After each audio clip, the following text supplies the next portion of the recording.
ये जियो भी अब जीने नहीं देगा। खुश हो रहे थे ना तुम अनंत अंबानी की शादी देख के, खर्चा तुम्ही से वसूल कर लिया मोटा भाई ने। पहले आदमी का काम रोटी कपड़ा मकान में चल जाता था, पर मोटा भाई ने आदत लगाई कि नहीं, रोटी कपड़ा मकान के साथ इंटरनेट की आदत डालो, डेटा की आदत डालो। अब डेटा की जब आदत डल गई तो आटे के साथ साथ डेटा भी महंगा हो गया। अब जब मोटा भाई ने किया तो इसके पीछे पीछे एयरटेल ने और वीआई ने भी कर दिया कि गाली तो मोटा भाई खा ही रहे हैं, पीछे हम भी माल कूट लें। एक ही झटके में तीनों ने मिलकर 50,000 करोड़ का मुनाफा कर लिया एक डिसीजन से। अधिकतर भारतीयों की पहली सिम जो थी वो बीएसएनएल थी, पत्नी की तरह बढ़िया से साथ निभा रही थी। लेकिन भाई साहब जब आया जियो, जब आया एयरटेल एक गर्लफ्रेंड की तरह, तो उसको छोड़ के तुम पहुंच गए उसके पास, और जब लात पड़ी तो वापस आपको पत्नी याद आ रही है। Hashtag I support BSNL, hashtag port to BSNL trend कर रहा है। लोग बाग रैलियां निकाल रहे हैं, धरने प्रदर्शन कर रहे हैं, सिम पोर्ट कर रहे हैं। लेकिन भाई साहब अब क्या होगा इससे? लेकिन आपने कभी सोचा कि एक जमाने में मार्केट का लीडर, सबसे ज्यादा प्रॉफिट कमाने की मशीन, भारत का प्राइड, ये बीएसएनएल एकदम से लॉस में कैसे आ गया? ये बीएसएनएल फेल हुआ या जानबूझ के इसको फेल किया गया, इसका दम घोटा गया? इस मुश्किल हालात के बाद भी ये अब तक टिका हुआ कैसे है? और अब क्या वास्तव में वापसी कर पाएगा? और बीएसएनएल का वापसी करना आम भारतीय के लिए जरूरी क्यों है? और इस पूरे गेम में टाटा जी की क्या भूमिका है, इस सब पे चर्चा करेगा आपका राहुल। पूरे घटनाक्रम से 4 ऐसी चीजें हैं जो हमको सीखने को मिलेगी और ये सबक सबको सीख लेना चाहिए। वो सबक क्या है वीडियो के अंत में बताऊंगा, तो टिके रहना। तो अगर डेटा के महंगे होने से परेशान हो, बीएसएनएल की बहुत जोर से याद आ रही है और आपको लगता है कि सही वक्त पे सही टॉपिक उठाया है और डीप रिसर्च की है, तो भाई साहब वीडियो को लाइक जरूर कर देना। आपके लाइक के इंतजार में जनता जनार्दन की जय बोल के करते हैं वीडियो की शुरुआत।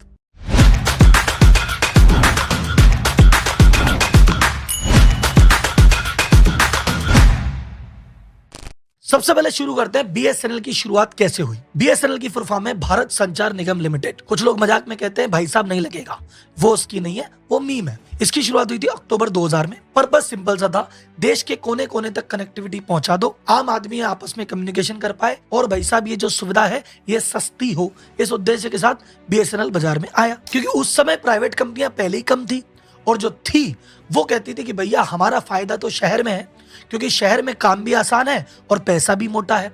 और गांव जाएंगे तो गांव में यार इतनी दूर कौन जाए, इतनी मेहनत कौन करे, और गांव वाले तो यार ज्यादा पैसा भी नहीं देते। प्राइवेट कंपनियों को तो चाहिए प्रॉफिट, तो वो तो दूर गई नहीं। लेकिन बीएसएनएल तो सरकारी कंपनी है, उनको तो जनता की सोचनी थी। तो जिसका कोई नहीं उसका बीएसएनएल था, तो बीएसएनएल गई दूर दराज गाँव में, पहाड़ों में, रिमोट एरिया में, और वहां पे अपना संपर्क स्थापित किया। अब यूं तो बीएसएनएल को प्रॉफिट से लेना देना नहीं था और बाकी की तुलना में सबसे कम रेट पे भी दे रही थी, लेकिन उसके बाद भी पहले साल ही जबरदस्त प्रॉफिट किया। और 2001 से लेके 2008 तक 8 सालों में एक भी बार लॉस में नहीं गई, बल्कि टोटल 8 सालों में 46,668 करोड़ रुपए का प्रॉफिट कमाया। ये दूध देने वाली गाय थी भारत सरकार के लिए। एक समय ऐसा था सन 2004-05 में 10,000 करोड़ का प्रॉफिट सिंगल ईयर में कमाया था। ये बात उस जमाने की है जब बीएसएनएल डोमिनेट किया करता था, 70% मार्केट शेयर था, और ये एयरसेल, डोकोमो, आइडिया फाइडिया चड्डी में घुमा करते थे। तो भाई साहब जब कोई चीज गवर्नमेंट का खजाना भरने लग जाती है और पैसा देने लग जाती है, तब आता है लालच, और फिर चालू हुआ बीएसएनएल का डाउनफॉल। इसके 4 कारण थे, एक एक करके समझते हैं। पहला कारण 2007 के आसपास सुगबुगाहट हुई कि भैया जो उस समय के टेलीकॉम मिनिस्टर हैं दयानिधि मारन, उनसे सीबीआई पूछताछ कर रही है। पता नहीं यार क्या बात हो गई, क्या बात हो गई।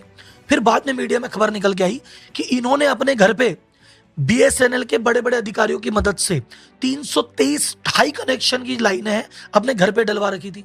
बोले sir 323 high speed internet connection अपने घर पे क्या कर रहे थे? सर उस बीएसएनएल की लाइन से इनका जो प्राइवेट नेटवर्क था, सन नेटवर्क, इनका खुद का मीडिया चैनल था, उसको सप्लाई दे रहे थे साहब। अब बताओ, सरकारी पैसों से, बीएसएनएल के पैसों से प्राइवेट मीडिया चल रहा है। तो अब जब ये गड़बड़ी पकड़ में आई तो दयानिधि मारन ने किया रिजाइन। उस समय थी गठबंधन की सरकार, तो ये इन्होंने रिजाइन किया, तो इन्हीं की पार्टी के दूसरे व्यक्ति आए, ए राजा, वो बने टेलीकॉम मिनिस्टर। उस समय बीएसएनएल प्लान कर रहा था वाईमैक्स टेक्नोलॉजी लाने का, कि भैया हम स्पेक्ट्रम बांटेंगे और वो पूरे देश में जगह जगह जाएगा और वायरलेस डेटा ट्रांसफर होगा और मस्त इंटरनेट मिलेगा।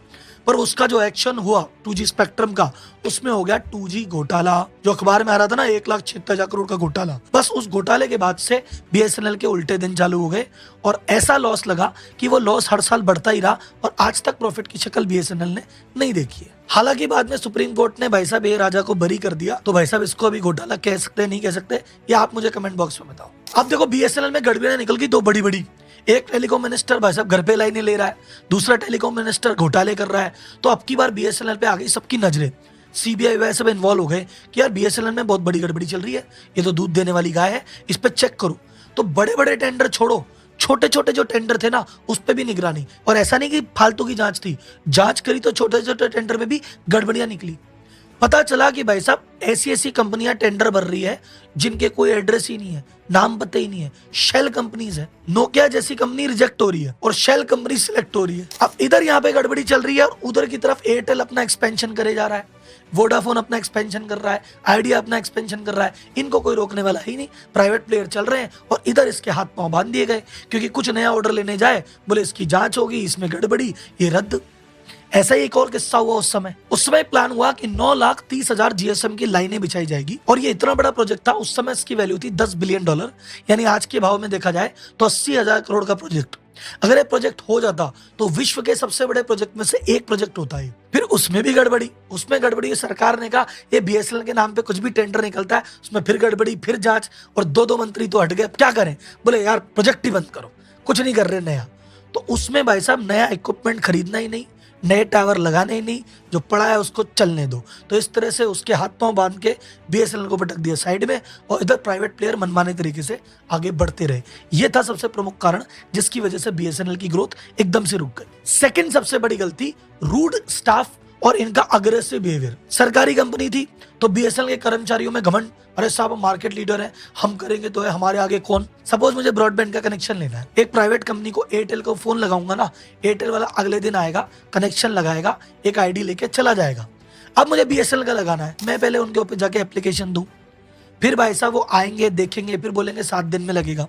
फिर भाई साहब अगर काम न करे तो मैं जाके कंप्लेन की एप्लीकेशन दूं, और मैं बाल पकड़ लूंगी तो चल ही नहीं रहा तो फिर हटाने के लिए एप्लीकेशन दूं। एक मैं रिसर्च के दौरान खान सर का वीडियो देख रहा था, तो खान सर ने कहा कि उस समय मैंने भी एक बार बीएसएनएल लिया था। जिस व्यक्ति ने बीएसएनएल का ब्रॉडबैंड लगाया है उसने अपने दिल से बद्दुआएं दी है, ऐसी सर्विस थी। ये खान साहब के शब्द हैं और इस बात से मैं भी सिमिलर हूँ। मुझे भी याद है मेरे पहले ऑफिस में मुझे बीएसएनएल का कनेक्शन लिया था तो मैं ऑफिस से ज्यादा बीएसएनएल के ऑफिस बैठता था कि हे भगवान चला दो इसको। तो भाई साहब जनता त्रस्त थी, ऑप्शन ढूंढ रही थी, जैसे ही ऑप्शन मिला जनता कूद पड़ी। तीसरा सबसे बड़ा कारण जो सबको दिख रहा है, जियो की एंट्री। जियो ने आके कहा भैया सस्ता इंटरनेट नहीं, जियो ने आके कहा फ्री का इंटरनेट ले लो, और सुनो 3G नहीं 4G ले लो। और जनता को जब एक बार 3G की जगह 4G का चस्का लग गया तो इधर तो भाई साहब बीएसएनएल आधा अभी 2G पे पड़ा है, थोड़ा बहुत 3G पे है, और इधर बात हो रही है 4G की। तो कौन जाएगा 2G 3G में जब 4G अवेलेबल है। बीएसएनएल तो छोड़ो साहब, उस समय तो टाटा डोकोमो भी गया, एयरसेल भी गया, वोडाफोन का शेयर टूटा, आइडिया का शेयर टूटा, ये तो दोनों हाथ मिलाए तब जाके जिंदा है। इतनी आंधी आई थी जियो की, तो बहुत सारी ऐसी कंपनियां हैं जो और खत्म हो गई, मुझे अभी नाम याद नहीं आ रहा कौन कौन सा है, मुझे चैट बॉक्स में बताओ। चौथा जो मुख्य कारण था वो भी बीएसएनएल का इंटरनल कारण था, इनकी इनएफिशिएंसी मतलब एक होता है टेक आरपू मतलब एवरेज रेवेन्यू पर यूजर, एक यूजर से कितना कमाते हो, ठीक। तो आरपू निकलता है कि भाई शहर में अगर आप काम करोगे तो आपको शहर का आदमी ज्यादा पैसे देगा तो आपका आरपू ज्यादा होगा। अब बीएसएनएल मोस्टली काम करती थी गांव में, दूर दराज में, पहाड़ों में, और सरकारी कंपनी है तो सस्ता रखना जरूरी, तो एक तो इसका आरपू कम था, प्लस इसके खर्चे ज्यादा थे। बीएसएनएल में एक टाइम पे थे 1,70,000 एम्प्लॉय और सबकी मोटी मोटी सैलरी, तो इधर इनकम तो आ रही नहीं और इतने मोटे खर्चे और दो, तो भाई साहब बीएसएनएल की कमर टूटनी तय थी। तो बीएसएनएल क्यों टूटा ये आपको समझ में आ गया, लेकिन बीएसएनएल टूटना नहीं चाहिए ये जरूरी है। तो राहुल जी बीएसएनएल की जरूरत हमको है क्यों, टूट गया तो टूट गया, घनी कंपनी बंद होती है एक और सही नहीं साहब, बीएसएनएल बंद नहीं होना चाहिए। इस बात को भाई साहब आप पकड़ के बैठ जाओ, क्यों अभी बताता हूँ। सबसे पहला कारण तो भैया आपने अभी आंखों के सामने देख लिया, टू कंट्रोल द कंपटीशन। अभी भाई साहब बीएसएनएल खत्म हो गया, प्राइवेट प्लेयर वैसे चले गए, ले दे के 3 कंपनियां बाकी रही है, जियो उसके बाद 40% शेयर है, फिर आ गई एयरटेल उसके बाद 33% शेयर है, उसके बाद आ गई वीआई 10-15% पे वो बैठी है। ये 3 कंपनियां मिलके 90% बाजार लेके बैठी है। ये तीनों मिलके कमरे में जो डिसाइड कर लें वही रेट है। तो इनकी रेट को कंट्रोल करने के लिए इनके मन में डर नहीं है, हम चाहेंगे जो रेट कर लेंगे। जनता के पास ऑप्शन कहाँ है, कहाँ जाएगी जनता। अगर बीएसएनएल का नेटवर्क में मौजूद हो, बीएसएनएल भी बोले हम भी देंगे 4G, हम भी देंगे 5G और हम भी खड़े हैं, तो जनता जैसे ही तुम 10 रुपए बढ़ाओगे ना, जनता फटाक से बीएसएनएल में आएगी और फिर ये डर के मारे अपने आप अपनी रेटें कंट्रोल में रखेंगे। अभी इनको डर नहीं है, तो इनको डराने के लिए एक बंदे का खड़ा होना जरूरी है, इसलिए बीएसएनएल का जिंदा होना जरूरी है। अब एक सवाल कि राहुल जी अगर बीएसएनएल की इतनी लंका लगी हुई है रेवेन्यू आ नहीं रहा, खर्चे ज़्यादा हैं, भाई साहब टेक्नोलॉजी पुरानी है, सर्विस खराब है। फिर अभी भी बीएसएनएल जिंदा कैसे है? जब डोकोमो खत्म हो गया, एयरसेल खत्म हो गया, तो बीएसएनएल को भी खत्म हो जाना चाहिए। इसके दो कारण है खत्म क्यों नहीं हुआ। पहला कारण भाई साहब दुआओं ने बचा लिया, क्योंकि बीएसएनएल ने ऐसी ऐसे गांव में, ऐसे ऐसे ढाणियों में, ऐसे ऐसे पहाड़ों में कनेक्शन लगा रखा है कि जहां पे ना अभी तक जियो एयरटेल गए हैं, ना ये जाने की सोच रहे हैं अगले 5 साल में। बोले इतनी दूर हम ना जावे, और वहां बीएसएनएल पहुंच गया था उनकी सुविधा देने के लिए। तो भाई साहब वहां कोई है ही नहीं, तो बीएसएनएल की वो सिम तो कभी बंद नहीं होगी। तो इसलिए एक तो खड़ा रहा। दूसरा कारण है बीएसएनएल है सरकारी कंपनी, इसको मिलती है सरकार की बैसाखी। तो मोदी सरकार फंड पे फंड रिलीज करे जा रही है। सरकारी एम्प्लॉय बीएसएनएल के तनख्वाह तो सरकार देगी, रेंट सरकार चुकाएगी, और इन लोगों को इनके टावर के खर्चे निभाएगी। तो सरकार की बैसाखी से इनका काम चल रहा है, और थोड़ा बहुत चल रहा है दुआओं से। अब सबसे बड़ा सवाल जिसका शायद आप इंतजार कर रहे हैं कि राहुल जी ये बात बताओ, ये बीएसएनएल बाउंस बैक करेगा कि नहीं करेगा, ये वापस आएगा कि नहीं आएगा? तो सर जी इसका जवाब है आपकी उम्मीदों को बल देते हुए, हाँ ये वापस आ सकता है। और 4 कारण है जिसकी वजह से मुझे लगता है आ जाएगा। पहला कारण है भाई साहब करंट गवर्नमेंट। मोदी जी पिछले 5-6 सालों में 3 लाख करोड़ से ज्यादा का फंड बीएसएनएल के रिवाइवल के लिए रिलीज कर चुके हैं। यह सरकार को पता है कि भाई साहब चाहे डुबाया किसी ने भी हो, अगर हमारी निगरानी में बीएसएनएल बंद हो गया तो ये जनता माफ नहीं करेगी। तो भाई साहब कुछ भी हो, कैसे भी हो, बीएसएनएल को जिंदा रखना जरूरी है। तो सरकार का साथ तो है। दूसरा जो मुझे सबसे बड़ा भरोसा है वो इस सरकार से, और मोदी जी भी बड़ा भरोसा है, वो है टाटा का भरोसा। जहां मोटा भाई ने और एयरटेल ने 5G लॉन्च कर दिया है, 5G की टेस्टिंग लग रही है, वो कह रहे हैं 3-6 महीने में 5G कर देंगे सब जगह। उधर भाई साहब बीएसएनएल अभी कह रहा है हम तो 4G की तैयारी कर रहे हैं। तो 2024 का टारगेट है कि हम तो 4G लगाएंगे और 2025 में इसको 5G कर देंगे। अब अगर कोई भी बीएसएनएल का व्यक्ति मुझे कहे कि हम तो 2024 में तो 4G करेंगे और 25 में 5G करेंगे, मैं इनकी बात मानो ही ना। लेकिन भाई साहब इस काम का जो ठेका दिया गया है वो दिया गया है रतन टाटा जी की कंपनी टीसीएस को। 15,000 करोड़ का कॉन्ट्रैक्ट टीसीएस को दिया गया है। और जब टीसीएस ये कहती है कि हम जिम्मेदारी लेते हैं, 2024 तक लगा देंगे सब जगह, और हार्डवेयर वही रहेगा, सॉफ्टवेयर में जरा सा अपडेट करोगे 4G ही 5G हो जाएगा, तो मुझे टाटा का भरोसा है कि भाई साहब टाटा कर देगी। तो अगर आपको भी लगता है कि यार टाटा का भरोसा है, तो एक हैशटैग चलाते हैं आप लोग, देखते हैं आप और मैं में कितना दम है। हैशटैग टाटा का बीएसएनएल। तो देखते हैं साहब टाटा को और बीएसएनएल को अपना कितना समर्थन है, क्योंकि आवाज तो उठानी पड़ेगी। अगर आपने आज आवाज नहीं उठाई तो फिर ये जियो का जो आज डेटा है कल रेट डबल भी हो जाएगी, कर क्या लेंगे। तीसरा कारण है एफिशिएंसी। एफिशिएंसी मतलब गवर्नमेंट को समझ में आ गया है 1,70,000 जो आदमी है इसका बोझा हम नहीं उठा पाएंगे, तो उन्होंने वीआरएस की स्कीम निकाली है। तो बहुत सारे ऐसे व्यक्ति जो उस समय के थे, जो आपको रूड बिहेवियर लग रहा है, बहुत सारे ऐसे लोग उस समय के रिटायर हो गए। बहुत सारे ऐसे लोग हैं जिनको पकड़ पकड़ के सरकार ने वीआरएस दे दिया। अभी जो नई भर्ती हुई है वो भाई साहब इस गलती से सीख चुके हैं कि भाई साहब क्योंकि लॉस में गई, इतने लोगों को वीआरएस लेना पड़ा, तो अब शायद इनको अक्ल ठिकाने आ गई है और अब वो रूड बिहेवियर नहीं देखने को मिलेगा और शायद अब एफिशिएंसी से काम करने लगे।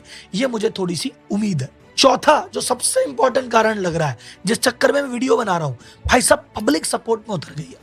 पब्लिक पहले बीएसएनएल को इग्नोर करके बैठी थी और भाई साहब फ्री के लालच में जियो के पास घुस गई थी, एयरटेल के पास घुस गई थी। अब इनको जब लात पड़ी है तो इनको समझ में आ गया कि प्राइवेट प्लेयर किसी के सगे नहीं है, निहाल तो भैया बीएसएनएल ही करेगा।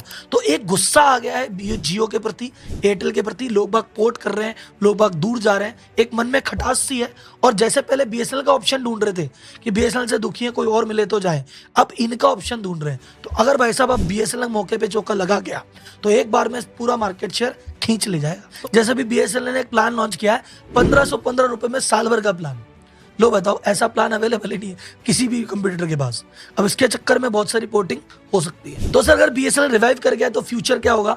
फ्यूचर में या तो जियो को और एयरटेल को अपनी रेट गिरानी पड़ेगी, और अगर नहीं भी गिराई तो भविष्य में अगले 2-5 साल तक बढ़ाने की तो सोचेंगे ही नहीं। अब इस पूरे प्रकरण में 4 बातें सीखने को मिलती है, और ये 4 बातें भैया गांठ बांध के रख लेना, नहीं तो जिंदगी तुम्हें लेसन सिखा रही, सीख लो, नहीं तो फिर लात मारेगी। तो पहली बात, किसी भी चीज की आदत मत डालो।